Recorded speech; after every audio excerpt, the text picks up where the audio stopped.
Hi everyone, I'm Dr. Marlon Simpson, licensed clinical psychologist specializing in health and neuropsychology.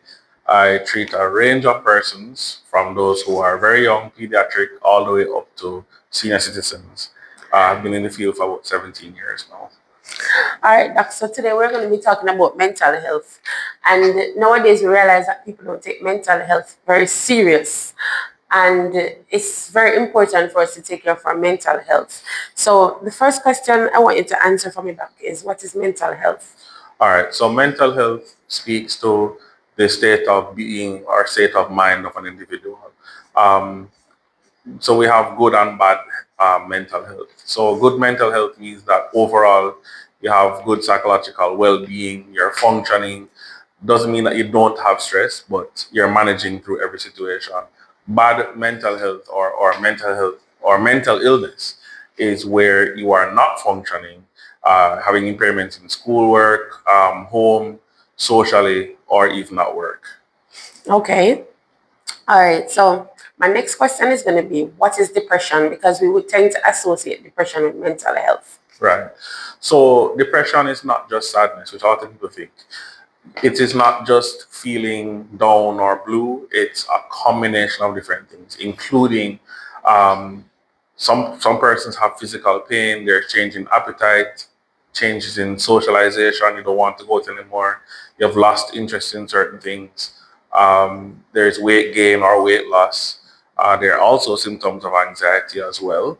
So there are a number of things that happen in terms of diagnosing depression, but usually it's for 2 or more weeks of continuous feelings of these symptoms on and off for 2 weeks or more. So what would you say the difference is between mental health and depression?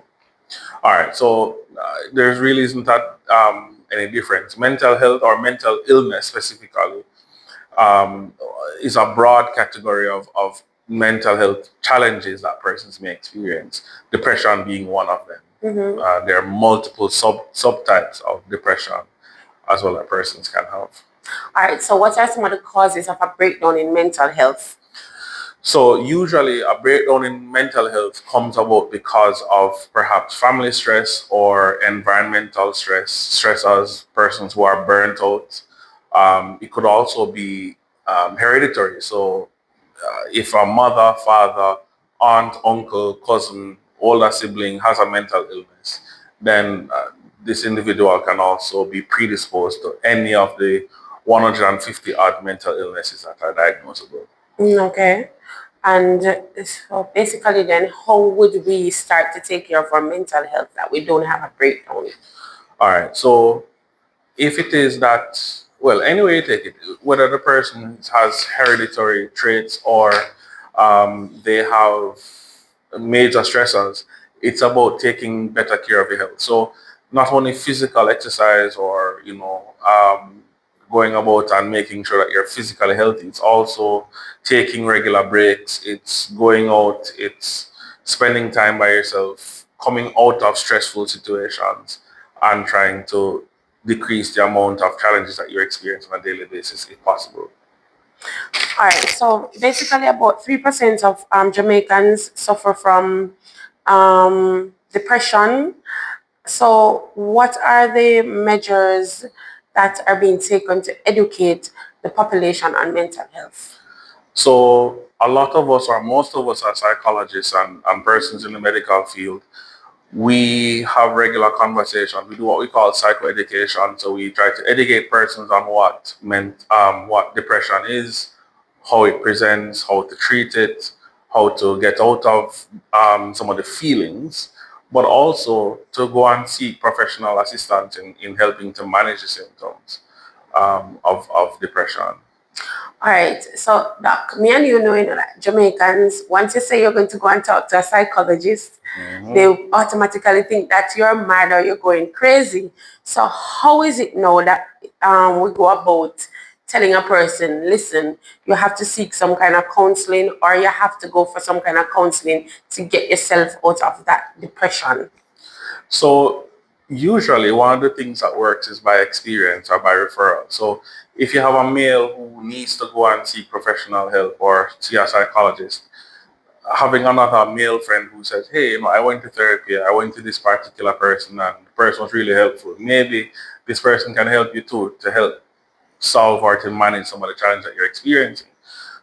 Because currently, for me, in terms of a private practice, even about 90% of my clients are males, which is really not the norm in the Jamaican context. It's not the norm, and yes, that might be probably a few right now, but out in the streets, and I heard Vibes Cartel talking about that the other day, that it should be comfortable Right. for you to go to your brethren and say, hey, I'm having this problem, and hoping that you can sit down and have a discussion. But that's not the case with the majority. So how do we combat that? All right. So again, nothing beats education.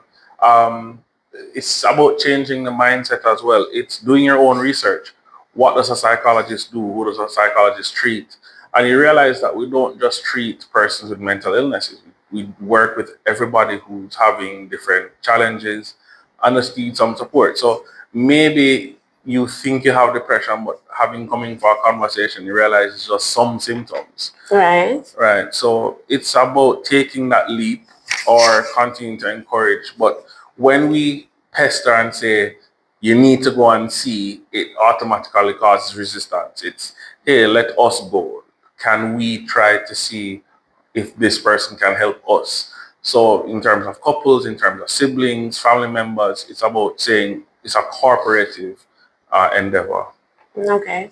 All right. So if a person is suffering from mental health, is there a cure per se, or is it just treatable and for it to be manageable?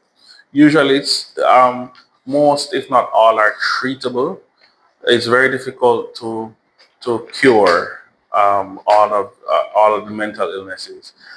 Mental illnesses primarily deal with chemical changes in the brain as well, and so medication assists in that. So psychiatrists prescribe, but then in terms of psychology, we just try to support you and help you to manage the symptoms, but not to cure Okay. everything.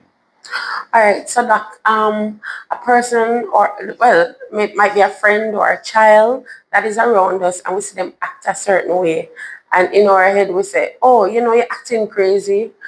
How do we determine, or how do we get that person, whether it may be a friend, a child, in a situation that is determined if they're suffering from mental health? All right. So again, we don't want to diagnose anybody in our family. So I mean, if somebody in my family were to have a mental illness, I definitely wouldn't try to even diagnose. Carry them to the professional as well, because obviously the person is too close to me, so it'll be difficult. But definitely, having a professional do a diagnosis to see what exactly is happening. And for example, if the person is stubborn and they wouldn't want to come in, how do we negotiate, or how do we navigate getting that person to speak to a professional?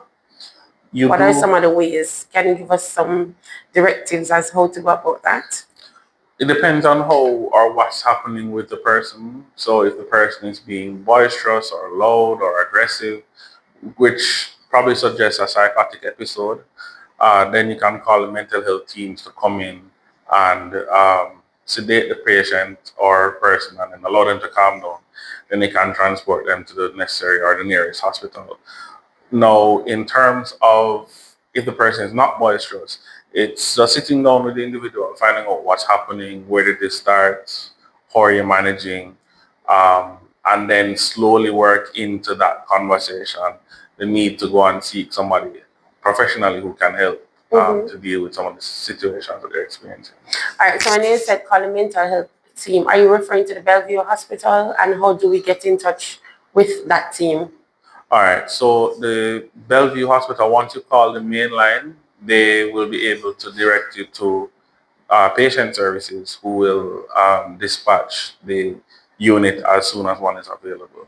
Okay. All right, Doc. So we're talking about today and the society, and we see that a lot of persons, the first thing they run to is social media.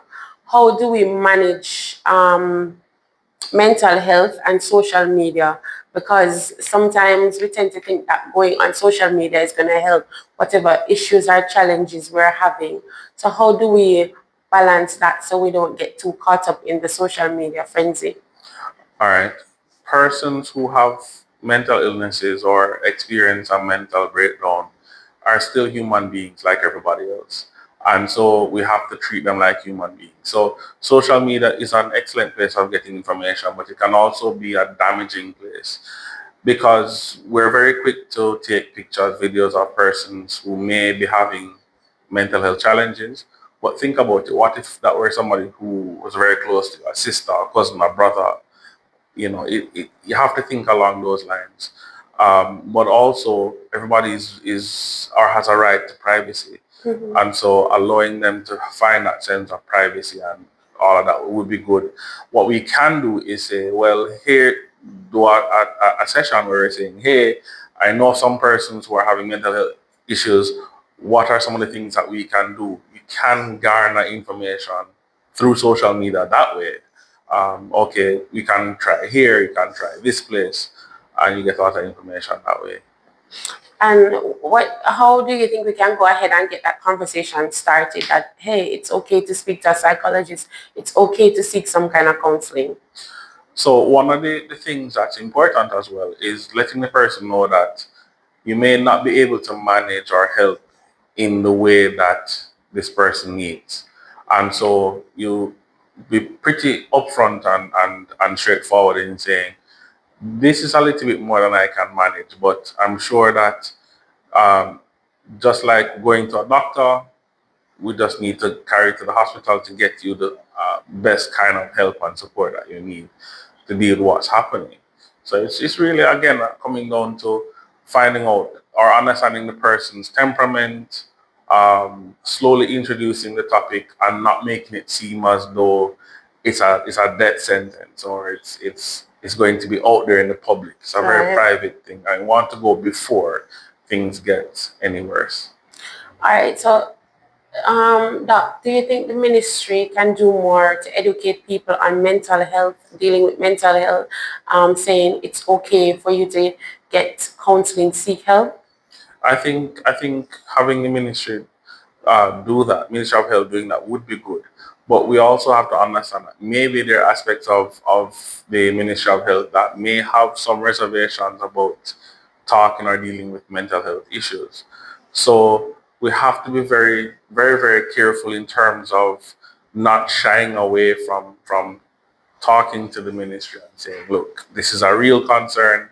We really do need some more support and guidance in various fields. Mhm. Well, based on my what I've seen, I would say there's more information needed, because there's a lot of times you've seen breakdown on social media with different persons, and you realize that there's not enough information out there about getting help. So, in my perspective, I think there's a gap missing with information and opening the conversation about talking to a counselor, a psychologist. I think that there's a big gap, and we can do more to fill it. That's just my opinion, though. Yeah, yeah. Um, so for persons who might have a family member who is suffering from mental health, or a person that might be going through depression, what advice would you give that person? In terms of depression and anxiety, one of the main things I would say is come out of the house. Do not get stuck in the house. It's finding different things around to keep yourself active. You may not feel it, but you try to force yourself to go to places like the gym or some other physical exercise, which helps to regulate mood as well. So that would definitely be important. It's engaging other people, going out and seeking the help. Again, we don't want it to grow any worse or to get more unbearable. So it's very good to go out and to seek support from early and see how that will help. And one final question, Doc, is there any social group for support for mental health, depression, that you know about, that you can tell the public about? Um, there are, there are a few.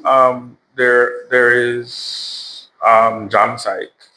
So Jamaica Psychological Society that helps in terms of providing information. Right. You do have, and through JamPsych, you do have quite a few seminars and meetings and link ups that help persons to cope with and deal with a variety of mental health challenges. There are also social groups that are formed in different communities. I don't know all of them, but definitely you can go to the clinic and find out information about mental health services and the support groups that they have from time to time throughout the month of each month of the Right. year. All right, Doc, thank you so much. I think we really need to keep the conversation going on mental health. Definitely. All right.